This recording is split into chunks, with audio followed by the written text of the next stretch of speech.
So I wasn't always this upstanding, mature nobleman that you see today. Oh, I went through it all as a kid. I pretty much invented what is now known as teen angst. No, really, I think I invented detention in my school at one point, or at least this extended day program that we used to have. I was up at like 3 a.m. I couldn't sleep, twisting and turning, and I started thinking of things that I haven't thought about in a long time. Wow, why do my how come my math skills suck to this day? I have like a stigma with math. I can't even like balance a checkbook without hearing Mr. LaGuardia, my math teacher from middle school. Nice guy who had a really thick English accent, and I never understood a goddamn thing he said for 2 years straight, right?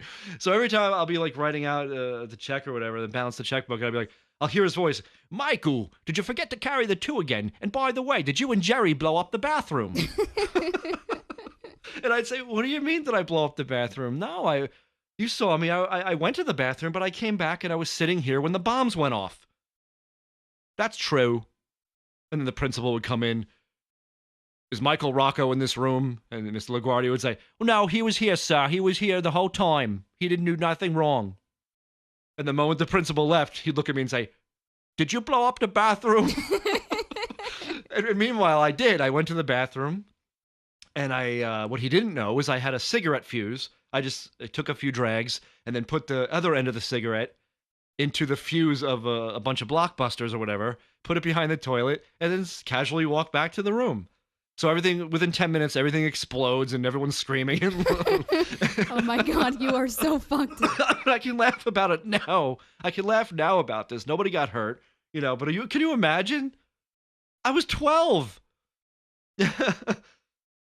I mean, how many 12-year-olds do you know get up in the middle of the night at like 1 o'clock in the morning on a school night, sneak downstairs and out the door, and call a taxi to pick me up and drive me all the way to the other side of town to my friend's house?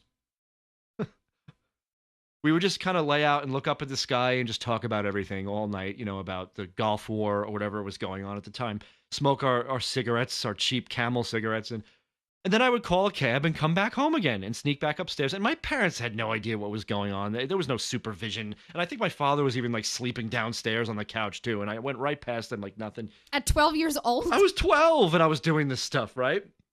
And that was that. So by the time I think 8th grade came along, I was full blown into, if you're a kid, or if you're a kid who couldn't find acceptance with like the preppy kids or the popular the jocks or whatever, you kind of gravitate towards other things. And I think the metalhead group, or as we called it, the dirtbags, they'll come at you with open arms, man. Like if you've got explosives, or if you've got like dead fish that you can hide up in the ceiling tiles in a stairwell, oh my God, so that nobody knows where that horrible smell is coming from for weeks, and they have to power hose the walls and try to figure out what it is.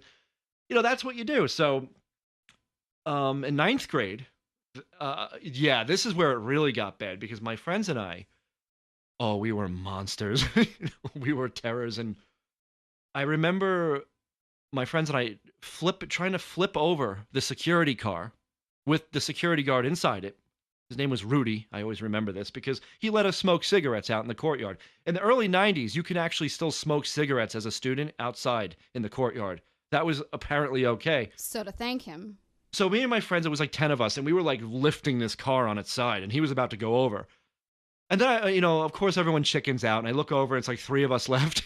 So we're like, oh, no. So we put the car down, but we had it halfway up, and we were basically trying to kill the poor guy who had a family. But before I move on to high school, the principals of middle school at that time, there were the two guys. There was Mr. Giamo and Mr. O'Connell. It was Jeremy and Tom. We called them Tom and Jerry. Now, Mr. O'Connell was this old school Irish guy. They were both huge, like tall guys to us, Mr. O'Connell was always very nice to me, but he had that Irish temper thing where like 1 minute he's really nice to you, and literally a second later he'll flip a switch and start screaming at you and turn red and like clutch his chest and stuff. And Mr. Giamo, now he was a different sort. He was just a dick.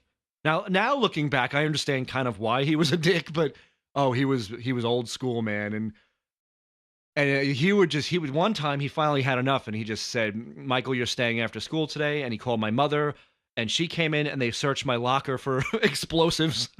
And of course, luckily for me, my locker was a pigsty and I had papers piled up high, so they couldn't even find the box of matches and cigarettes that I had in there.